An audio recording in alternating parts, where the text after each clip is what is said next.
Welcome to the Football Show on PLZ Soccer's YouTube channel, sponsored by Indigo Communications. I'm Peter Martin. Tam McManus is with me. It's Friday. Delighted that you could join us. And don't forget to hit the subscribe button on our channel. It's absolutely free to watch Monday to Friday.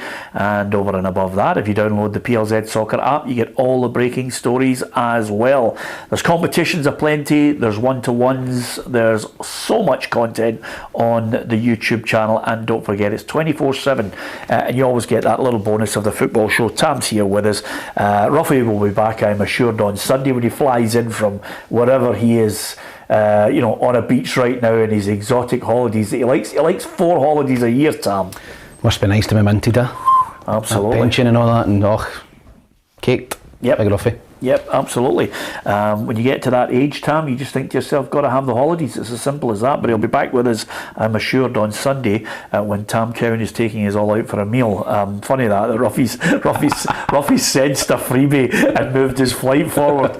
Anyway, we're looking forward to that. But we'll get football to look forward to right across the weekend, and we've got football to look back on. Oh my God, Tam, how much of a downer can we go on with regards to Scottish football? Hearts were woeful last night. Yeah, it was. The first half was embarrassing. I thought that Fiorentina came and showed their quality. You know, a lot of people kind of fancied Hearts because Fiorentina were in a bad run, in Serie A, but they showed their quality. Hearts just couldn't put 2 passes together. They just kicked the ball up the pitch. They weren't getting close to players. The fans let them know at half time it wasn't good enough. Second half, listen, it was a little bit better. The sending off obviously killed the game, but 4-0, it could easily have been 6 or 7, totally outclassed. Yeah, give us your thoughts on Hearts last night. I was bitterly disappointed with them. In fact, most of them looked as if they were competition winners with a chance to play at Tynecastle, because at times they couldn't string 3 passes together. Give us your thoughts on it. Hi to Billy, Alan Robertson, Stephen Perry is from watching us. I'm not sure where that is. I can't actually pronounce it, so I won't try. Niall, Peter Ramsey, Matt as well, Thomas Lee, Hugh Scott. Afternoon, Peter and Tam from a rain-soaked Auchinleck. Now there's a place we've been on many an occasion. Hi to Anne, Lee Shanley, Aldo as well. Lots of people, and also Mark Fairfield. Afternoon, congratulations to Scotland ladies. Roll on Tuesday. Yes, absolutely.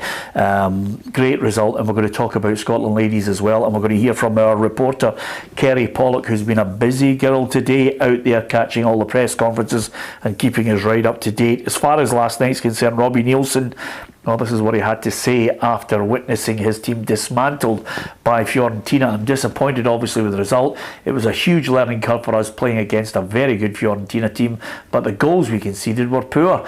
Playing against a level of opposition like Fiorentina for the first time was tough. We contained them at times, but we also switched off at times, and when you do that against those teams, you get punished for it. I think we are still sitting in a good position. Next week's game against Fiorentina in Italy will be pivotal for us. If we take something from that game, we will keep things alive. We must learn to play at this level. Well, I think the one key issue that you got to take from that, Tam, is yes, you do have to learn to play at that level, but quite simply, Hearts don't look as if they're good enough to play at that level. No, not against a side like Fiorentina. I think you've seen the golfing class last night. In possession, Fiorentina very comfortable on the ball, strong on the ball, looked a yard quicker, looked stronger, looked physically bigger. Just in every department they looked better than Hearts, and I know Robbie's saying next week they go to Fiorentina to keep it alive, but I cannot see Hearts getting anything over there after last night. Keep it down. Yeah, I think they'll be lucky to keep the score down over there. Yeah. Obviously Hearts have got a lot of injuries, which isn't helping them, but Fiorentina looked a different level. Yeah, absolutely. John actually points it out. If Hearts can't perform at home, they're unlikely to turn it around and perform in Florence. John, you're 100% correct. I think Hearts are going to get trounced over there as well. Really, really poor. Couldn't pick a pass. Just 4 shots, only 2 of them on target, compared to Fiorentina, who had 25 shots and 7 on target. I mean, that takes the biscuit, to be absolutely honest with you. And they've got a trip to Fiorentina and Istanbul, where I think they'll get absolutely battered as well, Tam. Yeah, they looked a strong side at Tynecastle. Was it 4-0? I expected them to beat Riga last night. I think it was 0-0. So, I think there's still a lot to play for Hearts, but they've got to go over there and pick up at least a point. But it looks a tall order for them now. Yeah, absolutely. That was brilliantly optimistic there, Tam.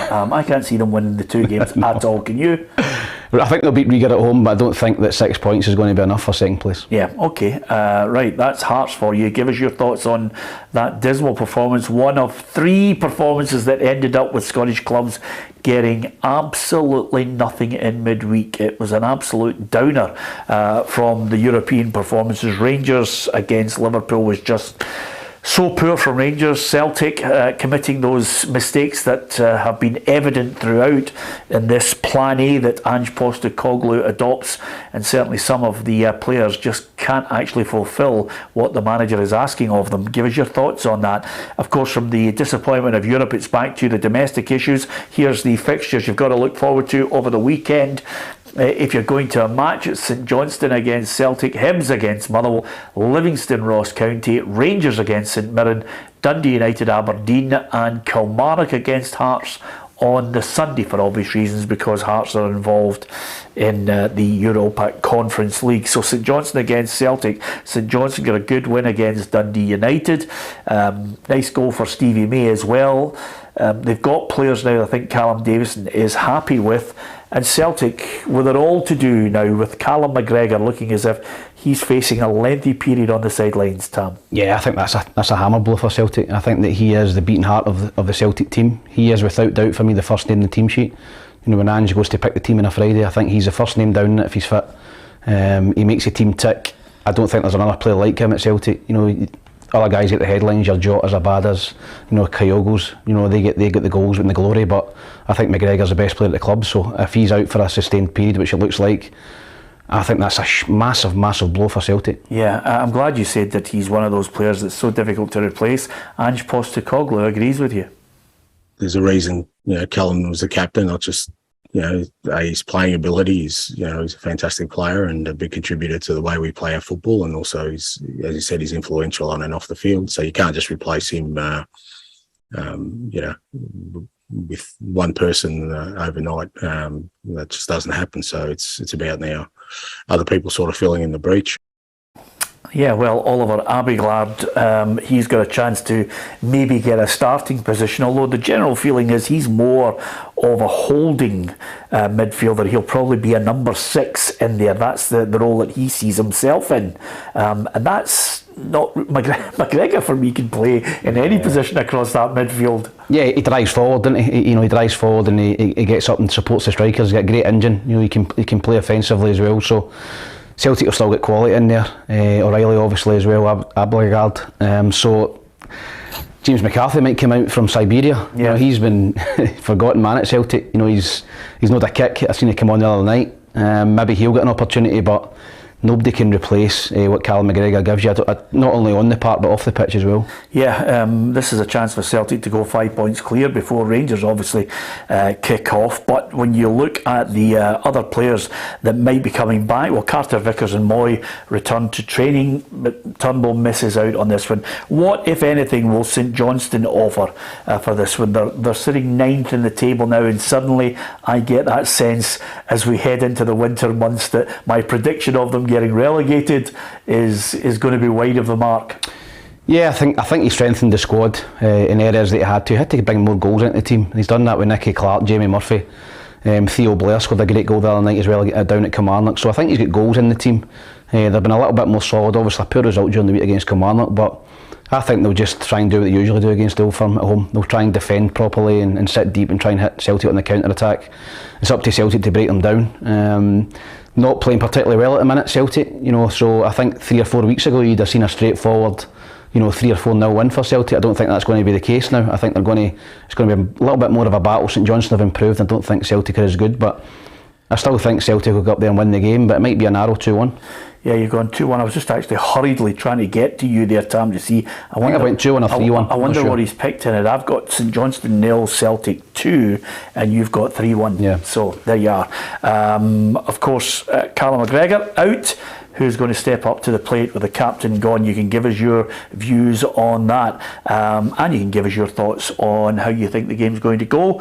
If St Johnstone are capable of causing a shock, over and above that, hit the subscribe button. It's our PLZ Soccer YouTube channel. It's absolutely free to watch, and you can give us your opinion as well. And if you don't want to give us your opinion straight on the message, you can actually have a chat with some other people. As one person put it the other day there, Tam, when they were all starting to fight with each other on the feed that we have when people message, suddenly it gets to a point where they don't bother listening to what's said on the show. They just start battering each other. It's a classic Western where eventually they all start punching each other in the middle of the bar. So you've got the options there. You can actually download the PLZ Soccer app as well, and you'll get all the breaking stories from Celtic. I thought they were poor in midweek, Tam. They've got to lift themselves, and so do Rangers, because they've got a game against St Mirren, and you've got both Celtic and Rangers, I think, as Jurgen Klopp alluded to, trying to get used to being back in the higher echelons of European football. So Rangers, I think, were so poor against Liverpool, they really need to show something against St Mirren for the home fans. Yeah, I think they owe them a performance. I think that you go down to Anfield and listen, Liverpool are outspending Rangers, 9-10 to 1. They've got a huge budget and there's a huge golfing class, but I was just disappointed in the approach from Rangers. I thought that they went down there and had more of a go. I thought they went down there 5-4-1. It was damage limitation. They showed no belief to get into the game. And a lot of supporters down there who travelled down and paid good money, and they wanted to see their team having a go. Even if you get beat 3-1, 4-1 and you have a go. I think that they appreciated that, but no, I think they owe the supporters a big performance at Ibrox, and I think they'll get it. I think St Mirren, obviously 5 wins out of 6 will come with a little bit of confidence, but it's a different kettle of fish when you go away from home against Rangers and Celtic rather than at home. Yeah, this is what Gio had to say, obviously looking ahead to the match against St Mirren. The Champions League is a huge learning curve for the players. This is the level we want to compete at, and we want to be here. As a team, we will become stronger from this Champions League experience and hope that translates into the league and the cup competitions. He also defended Ryan Kent. He's an exceptional player with a lot of quality who carries a threat going forward. He needs to work on his consistency and ensure he allows himself to create and score. Well, that tells you quite simply that he's being asked questions about Kent, because I thought Kent was disappointing. And there are certain players that you think they've got something, they have to show the belief and they have to do it on a regular basis, but I think he has to do it against the big teams to prove he's a big player, and I don't see it with him. I think he's a quality player, Peter. I really think he's a really, really talented player. At this level? At this level. I don't think he showed it in flashes last season in the Europa League. I thought he was outstanding away to Dortmund, but he's got to do it, as Gio said there, he's got to do it on a more consistent basis. Yeah. It's okay doing it in domestic scene, but you're going to catch more attention on the European scene. I think he's talented. It's his end product that's the problem. His goals and assists are nowhere near good enough. He goes by players for fun. He's got great pace, great ability. He can go either side, but he's got to produce more in terms of goals and assists, and I think that's what the manager's alluding to there. It's okay getting up there and taking 2 and 3 players on, but then your final pass, your final cross, your final finish has got to be a lot better on a consistent basis to get him to where he wants to go, and I think that's the English Premier League. Yeah. Are there any players other than Kent that you've been disappointed by, that were poor in midweek and maybe need to be the focus of attention as well? I think Tillman as well. I think he came with a huge reputation from Bayern. I didn't even know he was on the park. I didn't notice him. He didn't show anything at all. He didn't show any positivity going forward and try to create and try to take players on, and no drive. It was everything was safe from Rangers, and you're never going to create if you're too safe. So he was a disappointment. I thought Morelos was poor as well, and we had different views. I thought that Čolak should have played. You thought Morelos, because he could have bustled up the 2 centre backs from Liverpool, but he never got a kick. He couldn't get Rangers up the pitch. He didn't win fouls. He wasn't a nuisance. The 2 Liverpool centre halves cruised the game. So I think there's a few players in there that will be looking to bounce back against St Mirren. Yeah, okay. What about St Mirren? Just one little footnote. Robbie McCrory signed a new deal at Rangers. He reckons it's a statement of intent. He will eventually have to push, whether it's McLaughlin or other player, when McGregor eventually hangs up the gloves. But I would suggest to you right now, if I was Rangers, I would be saying to Alan McGregor, listen, apart from the odd little mistake here and there, which I think you can forgive him for, they should be saying, have a wee look at Craig Gordon, you just keep going for another couple of years, because I thought he was brilliant against Liverpool. it's incredible that both of them seem to be getting better of age. You know, I played with both of them, at the youth level with Scotland, under 18s, under 21s, and they're both talented goalkeepers. But I think they're better now than they were 20-year-old. You know, they've got that experience, still got the agility, you know, and still two good professionals. So I think Alan McGregor can play as long as he wants if he puts in performances like he did at Anfield, and that is the highest level, the elite level. You know, and he was outstanding. So I think he should play as long as he's got the hunger and desire to get up every day and go in and train. Can you imagine what he must have been thinking sitting on the bench after being signed for yet another year? I mean, he waved goodbye last year in the cup final, and then you're thinking to yourself, well, that's the last we'll see of him. He'll be doing punditry shortly. And then all of a sudden, from sitting on the bench, he's in and everybody's raving about him again. Yeah, I was really bizarre, that one, because I don't think that Al McGregor would have signed for Rangers if he didn't have assurances that he was going to be number one and going to play. He's 40-year-old, 41-year-old. Yeah. He's not going to sit on the bench for a season. You know, he wants to play. You know, he could have went and played elsewhere. You know, so I think that, I don't know what happened. I don't know the ins and outs of it, but he's in the team now. He's eventually got himself back in, and it's up to him to stay in the team. If he keeps performing the way he is, you know, he'll be in the team to the end of the season. Yeah. What about St Mirren? I've been really impressed with them. They're third. They're 4 points behind Rangers. They're 1 point above Hibernian. But if you look at their run at the moment, Tam, it's absolutely superb. They've won 4 out of the last 5 league games. Yeah, in great form. I mean, Stephen Robinson for me was under pressure at the start of the season. Papped out the League Cup early doors. You know, I think they lost their first league game. They started poorly, but that result against Celtic must have gave the whole club the confidence, you know, because everybody was speaking about Celtic being invincible this season and they could touch them. St Mirren deservedly beat them 2-0, so I think they'll go to Rangers with a lot of confidence. Stephen Robinson slowly but surely turned it around, but I don't see them getting anything at Ibrox. I think Rangers will come out with a point to prove. I think they'll be smarting from the criticism that they took during the week, and I think they'll be wanting to put a show on in front of their own fans. So I think again I've went for Rangers to win 3-1.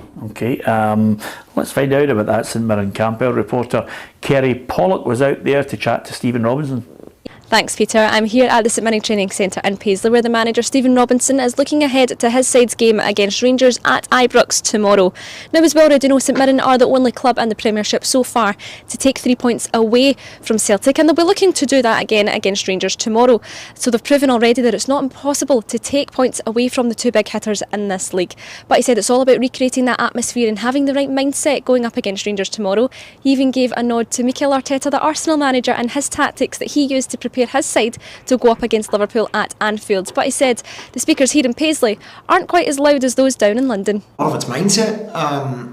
You know, obviously it's difficult to recreate a 60,000 stadium. I think Mikel Arteta tried to do it before he went to Anfield. I'm not sure our speakers would work here to do that. But you know, it's difficult. It is very difficult to recreate that atmosphere, and it's about the boys playing with calm minds and sticking to what we're good at and not trying to do anything different. You know, and we've reiterated that. You know, we've worked on Rangers' strengths. We've worked on where we believe we can expose Rangers as well. You know, so every team's got weaknesses, every team's got strengths, and you know, we've prepared diligently as we always do. Alex Gogic also spoke to the media today, and he said, yeah, it's great to see St Mirren up there at the top end of the table so early in the season, but he also highlighted what just one loss can do when all the other teams are so close in points. It is, but if you look underneath, it's so tight in the middle. It's like you lose one game and you're back 7th.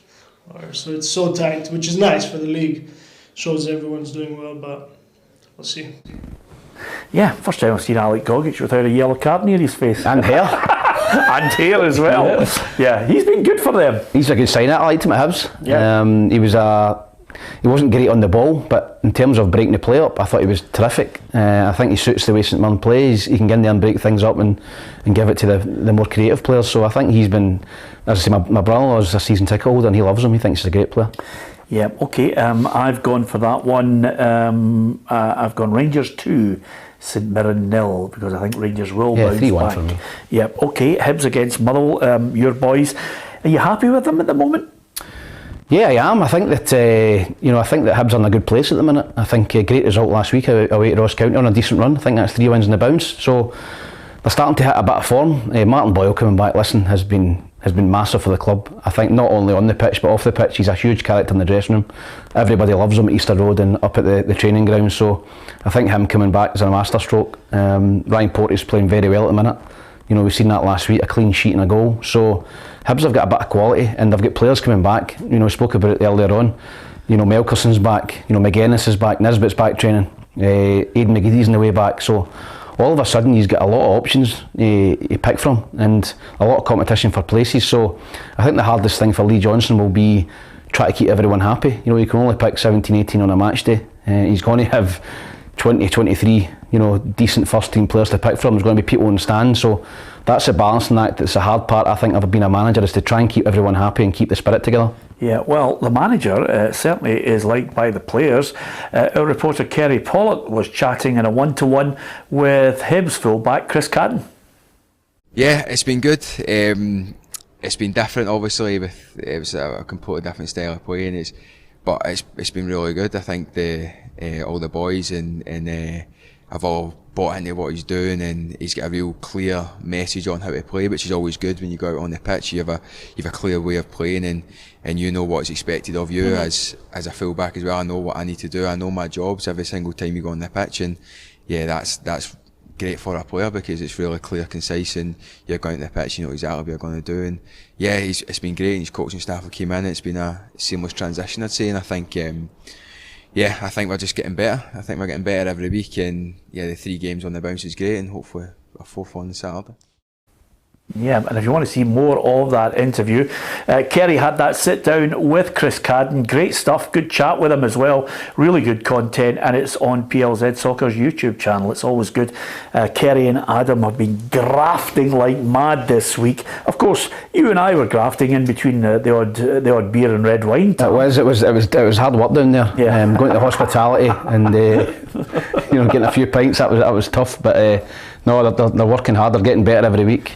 So fair play to them. Yeah, absolutely. Good to see Kerry out there with Chris Cadden. You can watch that on the YouTube channel as well as so much content on there. One-to-ones, dream teams, you name it.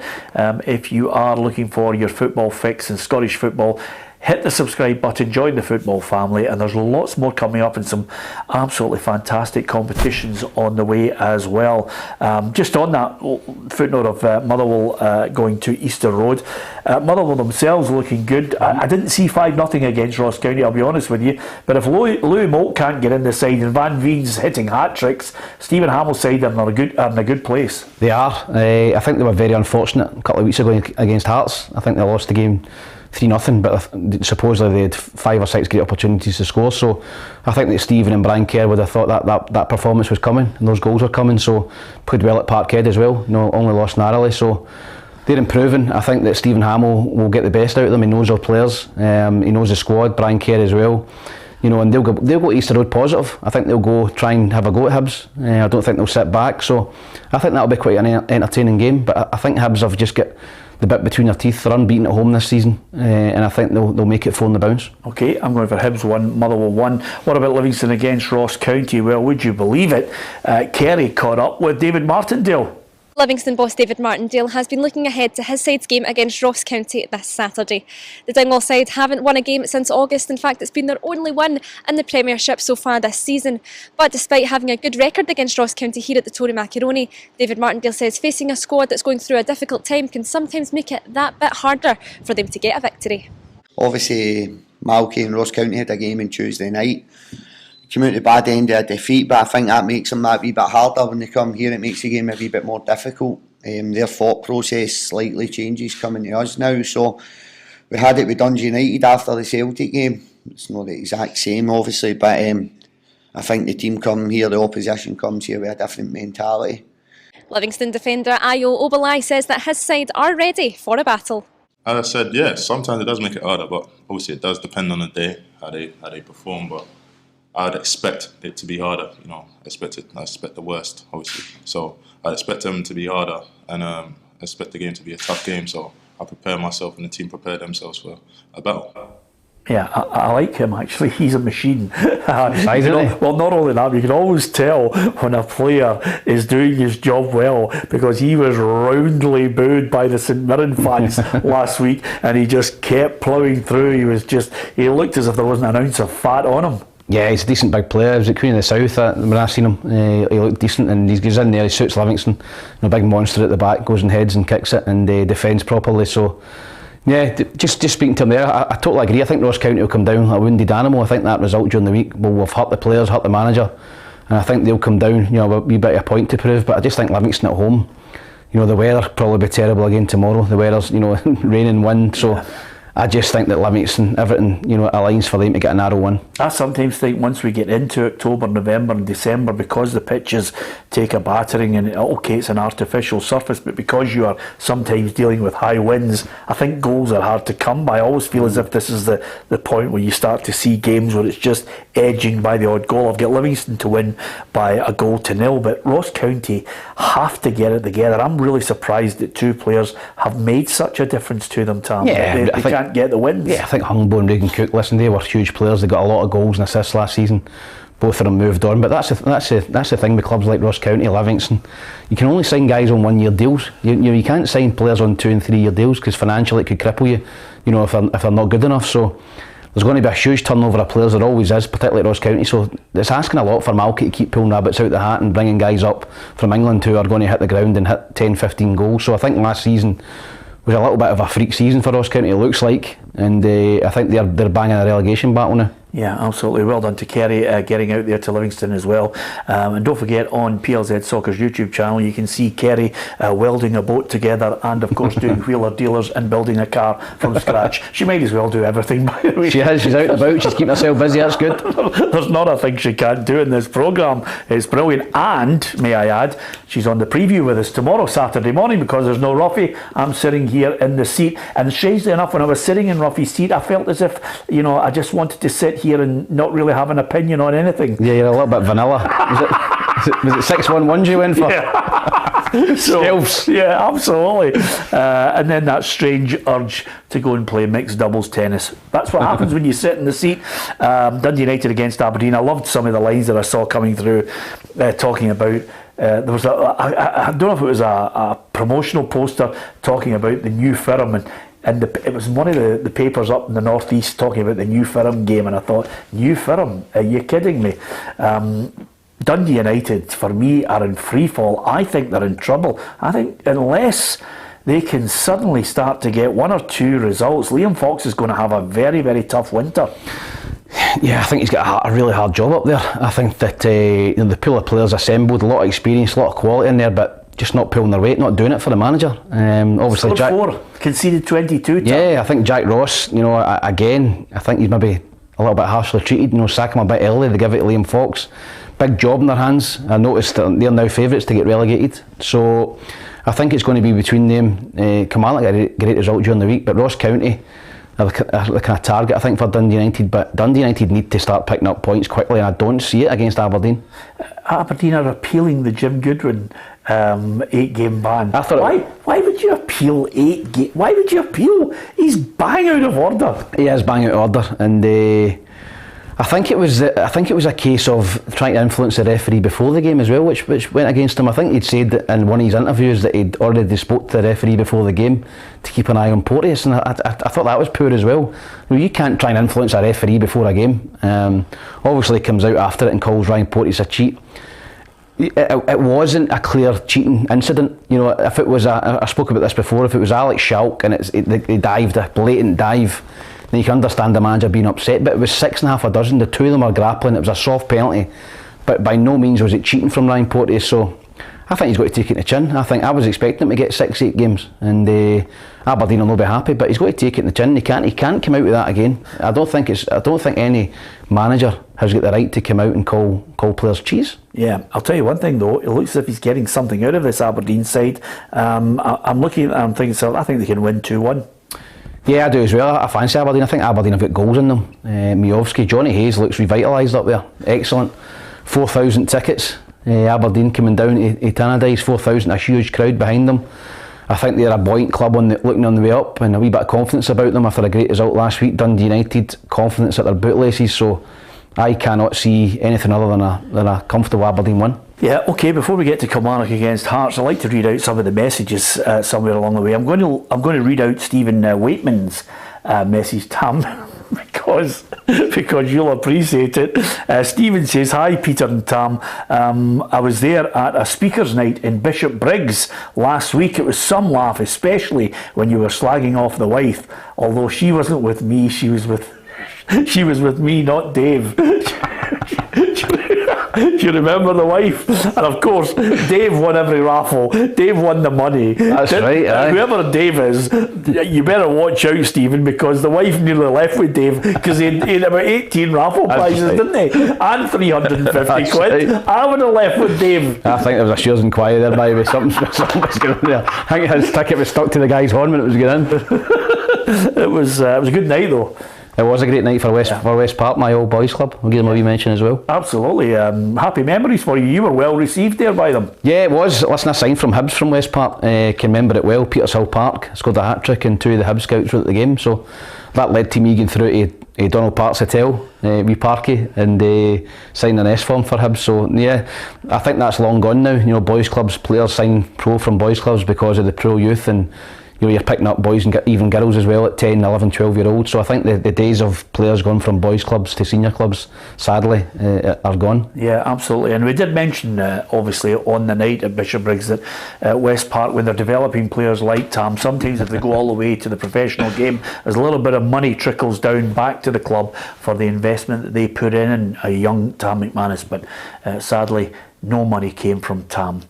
So the club just had to get on and try and do fundraisers elsewhere to survive. So there you are. Although West Park, I have to say, had an unbelievable list of players who'd played for them. Yeah, there was. James McFadden's obviously the main one, I think. Burton O'Brien. Faddy, Burton O'Brien, Kevin Harper. What a list. So there was a few that came through the ranks, and they all a little bit of kickback from transfer fees, unfortunately. None from me. It's good, none from you, but it's good getting out to see a lot of people who are mentioning to us they're watching the programme, Tam. Yeah, Bonnie Rig Rose as well, we were out it and we met a couple. The gentleman watched the show every day, so yeah, it's great that people are starting to take notice of it and watch it. Yeah, if you can, hit the subscribe button, share it with your friends, tell them we're here Monday to Friday, 4 o'clock live. If you can't catch it live, you can also catch it at your leisure on the YouTube channel, or indeed you can get it in the archive on the PLZ Soccer app, which, if you download it, has all the breaking stories. It's absolutely free, there's no cost involved whatsoever, and coming up over the next few weeks, we've got some really good competitions with some good prizes as well. The latest one sent out to Ronnie Chapman, Ruffy's gloves on their way. Yep. So incidentally, I might look for one of those old retro tops from Hibs and get you to sign it, Tam. We could give it away. Yeah, no problem at all. Yep. Yeah, get one of them. That would be really good. And we'll get you to sign up. Still to get Craig Gordon's gloves off him. He doesn't know it yet, but I'll be on the blower to him. I'm well worn last night. They ones. Even with ball signs in them, the saves he's making. Even with them making saves, I mean, honestly, it was 3 going on 33. They were rank rotten. They've got to bounce back against Kilmarnock on the Sunday. I'm so disappointed with Hearts, just because of the way they just couldn't get 3 or 4 passes together, Tom. I just think they've been crippled by injury now. I think that when you go through the team, Rolls at the back, Halkett, Beningame in the middle of the pitch, Boyce, they're missing some huge players, and obviously they've still got a decent enough squad, but when you're going against quality like Fiorentina, you've got to be at full strength, and I think the players come in, young lad Nielsen, naive, gets sent off, and when he gets sent off, you think this could be 5 or 6 here, and I think they've done well to keep it to 3, but totally outclassed. They go down to Kilmarnock now, and they'll be looking to bounce back. I think when Robin Nielsen will be happy when the European campaign's over, to be honest, because they are struggling. They're breaking at the seams with the Thursday, Sunday games, and they are picking up a lot of injuries.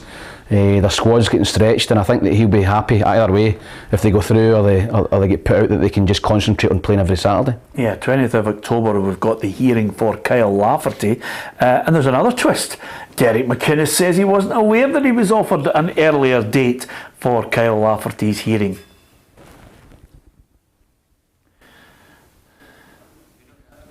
Well, I'll move on. We should have had it, but we didn't have it. But he did say that he doesn't know about it. He didn't know about the actual hearing. Yeah, I seen the SFA come out the other day and having a go at Kilmarnock. I just think for everyone, they want to get done as soon as possible. You can't have this hanging over the player and hanging over the club. You want to know how many games he's going to be out for. They've obviously scheduled the hearing for a couple of weeks since the incident, and you would have thought that after the incident they'd have got to it straight away, maybe a week or 10 days after it, and just decided, this is what we're going to do. So I think the fact that it's dragging on is not great for anyone. It's an allegation, but when you see the evidence, Tam, it doesn't need to drag on to the 20th of October. No, I think everyone with a set of eyes and a set of ears can see that Kyle's out of order and he's going to get heavily banned. So they just need to get on with it and sort it out. Well, if at first you don't succeed, here's Derek McManus. No, we weren't. The date was set for the 20th of October by the SFA, so we and I had we just want to work fully and cooperate with the SFA. So when I said prior to the Aberdeen game we had no option, that was the date, the 20th, and when I said we would have preferred it to have been dealt speedily, because ultimately Kyle had admitted it. So listen, we've talked about this to death, but the truth of the matter was the date was set in the 20th of October by the SFA, and that's what we're working towards. Okay, another twist, but I think we just got to get to the 20th of October and see what happens. If you get a sense of what the SFA are all about at the moment, it could be a lengthy ban. Will it be games or will it be time? Because obviously the league finishes for the break. It's games. So games, so he's going to miss. Yeah. Yep. I think listen, we can speculate all we want on it. If he gets an 8-game or a 6-game ban, somebody will say it's too lenient. If he gets a 10-game ban, Kelly will appeal it. Honestly, you can see the way the whole thing's going. I think it's going to be minimum 10. Minimum 10, yeah. So. Well, we'll soon find out. And of course, it is brutal at times when we offer our opinion on here. Sometimes you get it back big time. Even when we're trying to be nice to people, sometimes we get it back big time. And here is Stephen McNamara, who says, why don't you just get Tam to sign a subs bench? I mean, that's really unkind. How do you feel about that? Are you hurt? No, he's got a point.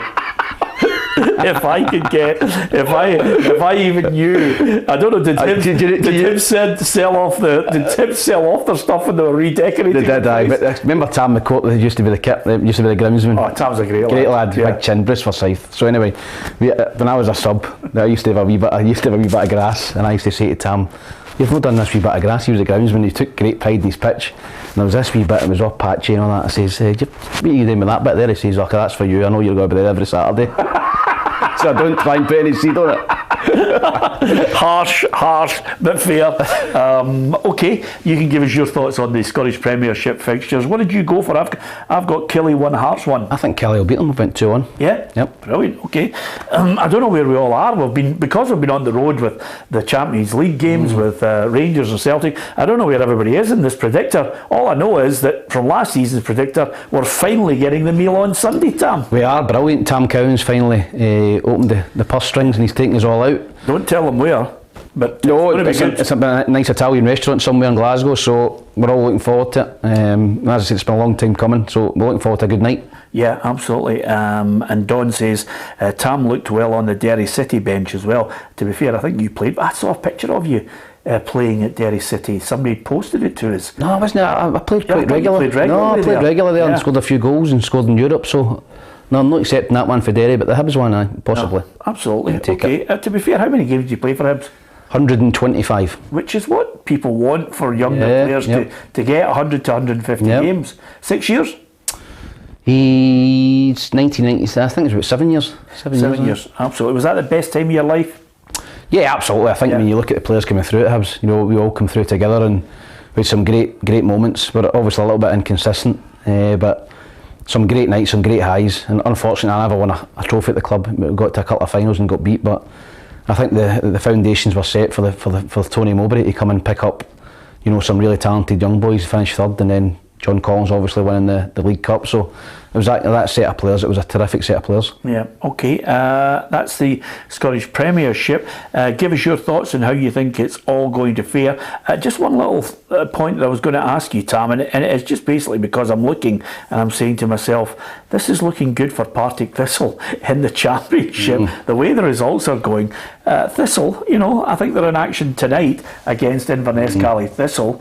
So they could stretch their advantage at the top. Yeah, it's a massive game tonight actually. I think Inverness started the season really poorly, but come into it, getting themselves up the table. So I think Partick can go 4 points clear with a win, and that is a big gap already this season. And Ruffy's quite bullish, I think, of Partick Thistle this season. I was at the golf day last week, and they've assembled a very, very strong squad of players, a good experience of, a good mix of experience and youth. So I think that Partick Thistle are the team to beat in that league. Yeah, absolutely. If they win this one, they certainly have got 4 points of an advantage over Queen's Park, Ayr United and Inverness.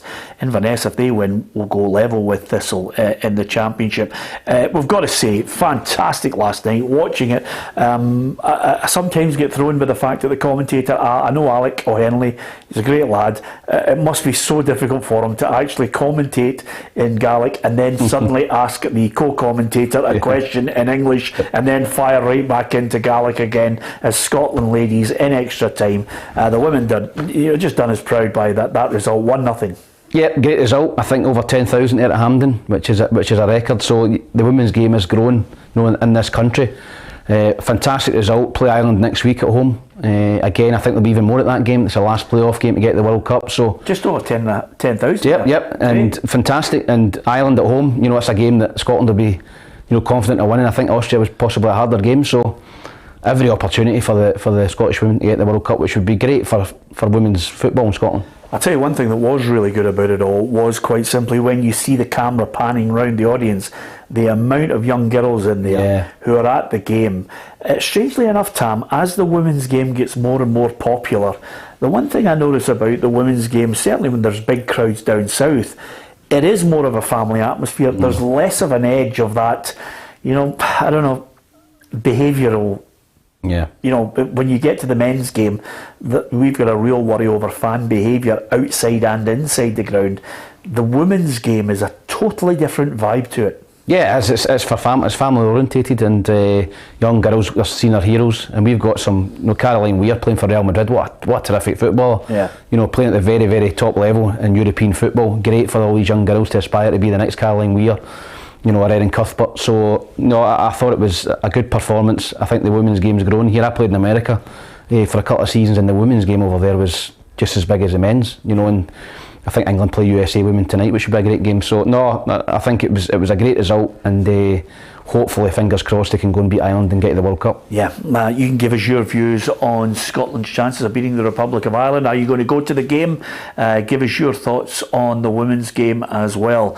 We're trying to follow as many games as we possibly can, not only north and south of the border too, because watching Liverpool in midweek, I listened to a few pundits talking about Liverpool are back. I didn't think there were any great shakes, and I'm a big Liverpool fan, Tam, as you know. I did not, the guy on the left-hand side, he was a Liverpool fan, and I said to him, they're not back at that level that I witnessed last season from them. I don't think they're going to be anywhere near the semi-final of the Champions League, and I hope they are, but I can't see it. Nah, they weren't tested against Rangers, let's be honest. But the one thing that I noticed, and which I was impressed with, was their movement off the ball, and their movement when Rangers got the ball. They pressed.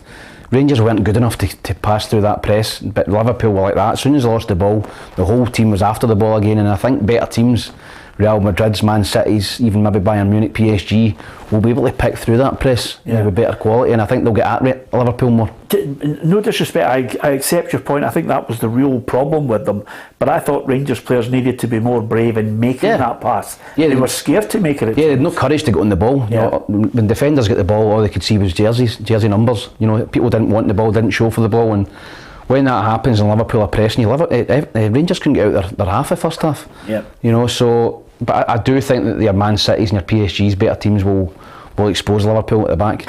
I'll tell you one thing that they really could learn from Liverpool: their hospitality, their packages. I've sampled the absolute top end Liverpool versus Villarreal, which was magnificent. And even they've got the Carlsberg dugout, where lots of fans go in and they can pick from these little stands with all sorts of different food. You can have haggis, neeps and tatties, or a chicken burger, or you name it. And then obviously the bars at each end, and the legends of Liverpool walking around and chatting about the game and meeting the fans.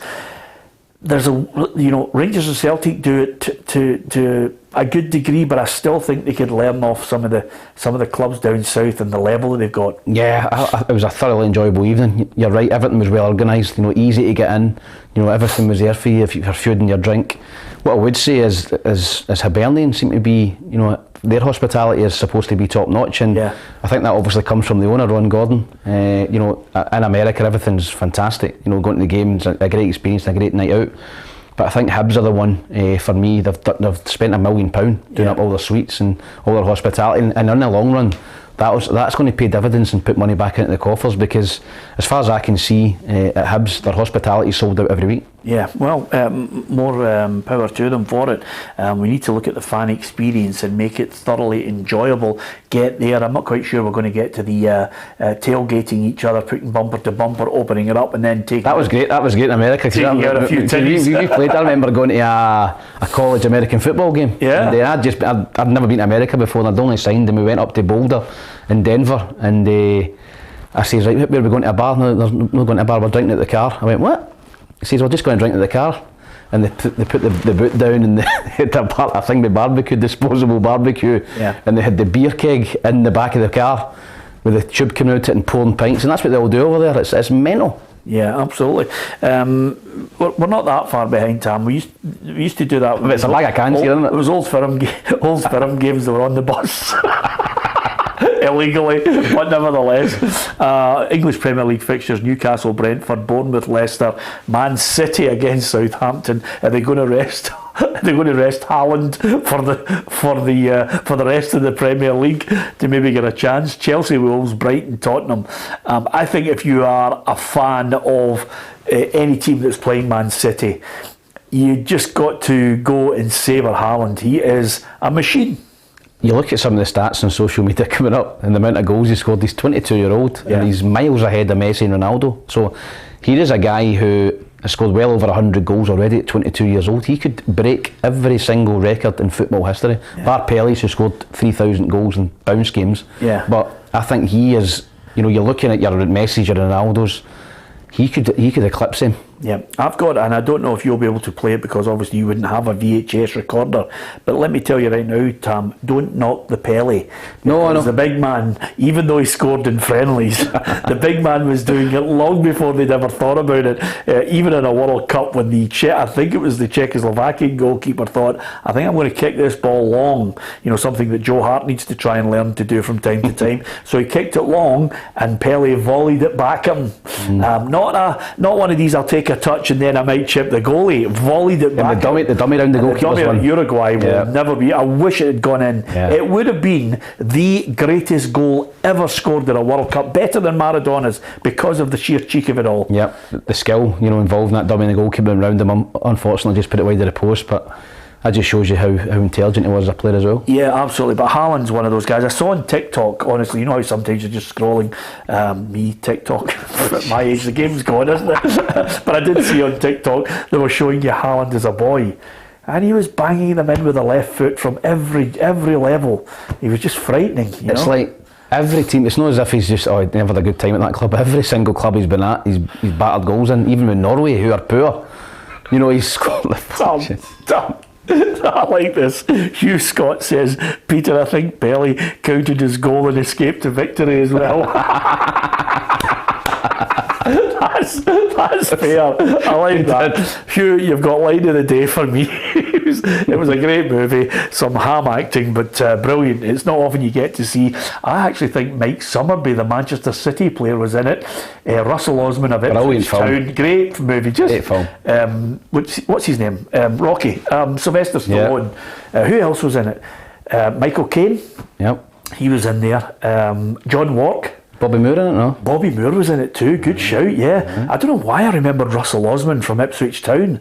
He was in it. I mean, there were some really strange selections of players who all get picked for it, but I remember Mike Summerby as well. But, listen, if you're in that, and also, may I draw your attention to, I saw a little clip the other day there of A Shot at Glory with Robert Duvall and Ali McCoy. Brilliant. Andy Smith and Onie Coyle were in that movie. McCoy's in it. Is he? I think he's in it as well. Just sitting there reading Aristotle, Okay, Sunday, West Ham, Fulham. Great result for West Ham in midweek, I thought. Crystal Palace leads Everton, Man United. Nottingham Forest against Aston Villa.